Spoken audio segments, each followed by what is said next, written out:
L'être humain est un coquinou. Et c'est rare qu'il dise « j'ai peur de mourir ». Surtout les hommes d'ailleurs, c'est des galopins. Je suis psychologue en soins palliatifs. Le rôle d'un psychologue en soins palliatifs, il est s'occuper bien évidemment du patient. Il est s'occuper de sa famille parce comme un bébé ne vient pas seul au monde, un patient ne part pas seul au monde. Et aussi de m'occuper de l'équipe. Tous les hommes, ils disent non mais ça va, mourir c'est pas ça qui m'inquiète, c'est je veux pas souffrir. Moi ça m'est égal le mot que l'on met, mais ça s'appelle bien avoir peur de mourir. Et on a le droit d'avoir peur de mourir.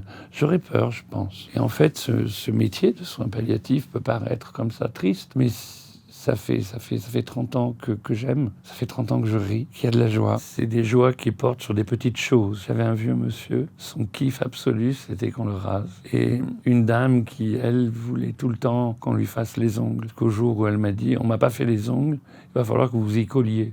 Je lui ai dit, ça va être difficile. On a quand même essayé. On a ri. C'était pas l'ongle que j'avais fait, mais c'était le doigt. J'ai surtout découvert que, nom de Dieu, faut vivre, quoi. Ça vaut le coup, jusqu'au dernier instant, que d'être en relation avec l'autre. Il y a des histoires insolites, nos vies sont insolites. Ah, sacrée Zoé. Son mari était pas bien, sa femme était morte, il s'aperçoit qu'elle a des amants. Et il me dit, c'est pas grave, je l'aime. Il y avait un monsieur, qui était un vieux monsieur, et il me dit, ah, faut que je te le dise. Toute ma vie, j'ai cassé ça à toute ma famille. Moi, ce que j'aime, c'est les hommes. Et ce galopin me dit, il me dit, maintenant, tu vas te débrouiller avec tout ça. Parce que quand je serai plus là, ils vont te poser des questions. Ça n'a pas loupé. En fait, la chose que je dis aux étudiants, c'est que si vous aimez pas vos patients, faites un autre métier. Et moi, quand on m'a élevé, quand j'étais étudiant, on m'a dit, tu mets ta blouse. Quand tu as ta blouse, tu encaisses. Puis quand tu l'enlèves, tu le laisses à l'hôpital. Résultat, je mets plus de blouse parce que ça m'emmerde. Et je suis pas là pour me déguiser. Et je suis pas là pour dire ça, je le laisse dans un coin, ça, je le reprends.